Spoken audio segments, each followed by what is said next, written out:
Welcome back. Thom Hartmann here with you, and on the line with us is Jan Frel. He's the editor-at-large and associate publisher at AlterNet, one of the finest progressive websites out there. He's also the author of Neighbors from Hell, an American Bedtime Story, which I voiced the books on tape version or whatever it is for. Hey, Jan, welcome to the program. Welcome back. Hey, Thom. Great to hear you again. Great to have you with us. It might sound a whole lot better if you held your phone up to your head and we just took your phone, or hold it up to your ear as if you were just talking on the phone, and we'll just take your phone audio. Okay? So you published this great story, 10 big media realities in the Trump era, new media monopolies, fake news, vampire news, bigger audiences for right-wing progressive and investigative media, not to mention Twitter. There was a collaborative effort by you and a bunch of other folks. Tell us about this. Yeah.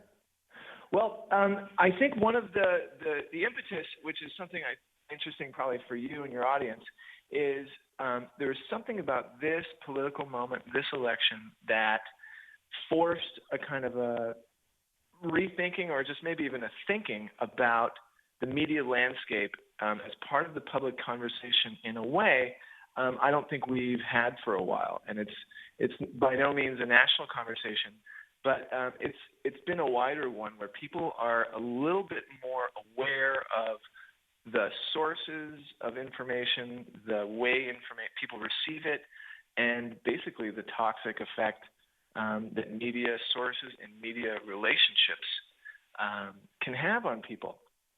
And so we, in that moment, we kind of sat back and said, well, one other thing worth doing is to kind of look at how things have changed. I mean, some of the bugbears of the past are different now, or they've metastasized. And then some of the brighter spots, like just to toot our own horns, like what we are aspiring to do, you included, some of them have changed in ways that I think a lot of people don't know. And it's interesting conversation, I think, for a lot of people, even though it's not obvious as its role in democracy. A lot of the time people just want the truth, but really there's a lot of infrastructure and a lot of pieces and a lot of complexity to something that is kind of abstract, which is just media, right? Yeah. Yeah. So give us some examples about the metastasis, the dangers, and the upsides. Okay, let's go with the metastasis.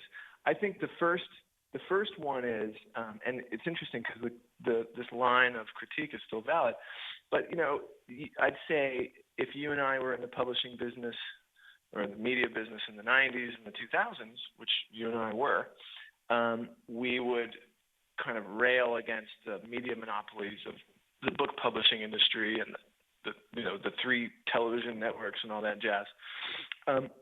And to some extent, that's true for those kind of media dimensions. Like, cable news is still dominant, still corporate controlled, or, as you know, a lot of radio is a kind of a disaster zone, and so is the book publishing industry. But when it comes to digital, the consolidation there is on steroids, and the power, because of the way that social media is connected to smartphones, which have these powerful, we have these powerful relationships with handheld devices, sometimes hours a day. Their power is much more immense, and the dangers, I think, of say Facebook and Google giving people access to really toxic and hateful information without any kind of regulation or even discussion about their business models or their motives or who they're dealing with, is a whole new problem. And so we just kind of pulled that out, and it was just mind-blowing to kind of say out loud to ourselves, oh dear, at the same time that, there's progressive online publications, there's also just an immense number of basically, journalistic crimes or crimes against the health of our democracy through the form of unregulated online monopolies that are distributing the information. For example, you have Facebook, which everybody knows. Everybody can roughly know to themselves that hundreds of millions of people have a daily relationship with it. Yeah, it's some incredible thing, like something like 40% of all internet traffic or something like that. Yeah, it's just a growing share. Mind-boggling. It's a growing share. But even more critically, the traffic itself is to kind of conceal the problem, because critically, they are now even a larger share of distributor of news information than just 40%. It's difficult to estimate, but you could say it's somewhere over half. Wow. And so what we found is that they're enabling, because of fear of sort of not being balanced, just like we used to hear in the cable news days, is that they're enabling some of the most hateful spreaders, news organizations in the country, and empowering them to become major news publishers in the way that the right wing never had. So, well, doesn't this all go back to, it was like 2, 3, 4 years ago when there was just this explosion about editors at Facebook are censoring conservative websites? Yes, no, that's where it started, and it was funny. It was the same thing that they used to do by complaining, about how the television is the liberal media. Right. Same tack, and within, at peak election point, you have the editors and publishers of some really skanky, conservative outfit. They're not even conservative, whatever they are, extremely subservient to the 1% news outlets. Right. And in many cases funded by the 1%. Yeah, right, exactly. So, for example, Breitbart would not be the number 32 largest website in America if it weren't for selling to them. And if it weren't for what? The number 32 publication in the United States, according to Alexa, which is one of the... Right, but you said they wouldn't be number 32 if it weren't for, and then I missed a word. If it weren't for Facebook kowtowing to them. Oh, for Facebook. Interesting. Yeah, sure. Willingly distributing their information. Huh. No question about it. And the same would go, you could say the same thing for, until recently, things like Alex Jones's InfoWars or, Washington Times, which is owned by who knows what, Yeah, it used to be Reverend Moons. Right. So that phenomenon is going on big time on top of, all the other media consolidation. Then there's some other dimensions that are, kind of worth talking about that are kind of positive. And one of them was looking at the largest online progressive publications and their collective clout.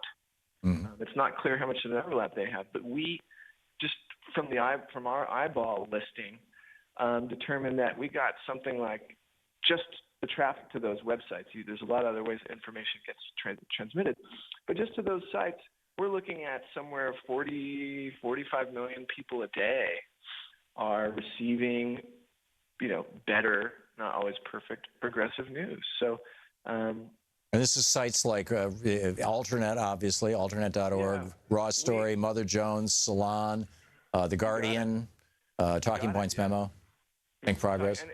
And each one of them, has its own proclivities and its own, basic framework, and they're not all perfect. Neither are we. But it's just generally more accurate, more independent information.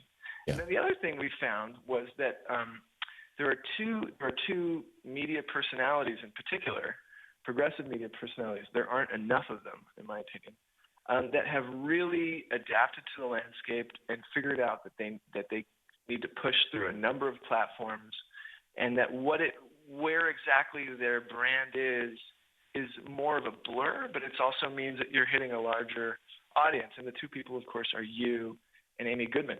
Mm. And surveying what you had done, it was just really impressive because it requires, of course, quite a bit of coordination and willingness to adapt.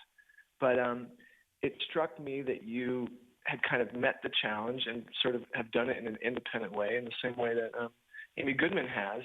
And while the precise numbers that you are reaching is kind of incalculable, what you're capable of reaching is just impressive. So, for example, let's just take Amy's site, so I don't just spend the whole time tooting your horn. She's got like 1 million people coming to her website. Her YouTube channel has 270,000 subscribers. She's distributed on PBS stations, satellite TV, Dish Network, Free Speech TV, and Link TV, right? Right. And on dozens of college and radio stations. That's awesome. You, what I found, you are ranked in the top 20 nationally, the 2 million listeners, ranked 14th. That's great. You're broadcast on every single place that basically pumps out sound. I went after I looked at it. You're on Free Speech TV. You're on DirecTV, Roku, cable affiliates. You have a huge web presence, and your message gets out there. And Sirius XM and commercial and Pacifica radio stations and So it shows a path. It shows a path for good information to get out. The hurdles, of course, are immense, but the reach is great. Yeah, and let me just say, if there are any other progressives out there who are doing progressive media, who are doing what I'm doing, or want to get to where we are, because it took us 14 years to build this thing. Come on down. We'll show you how everything works. We'll give you the names of our hardware vendors. We'll, but the main thing is persistence. It just, nothing beats persistence. Jan, we got to run here, but thank you for some brilliant reporting. This article's still up on your homepage at AlterNet, right? Yeah. Okay. Yeah, it's up there.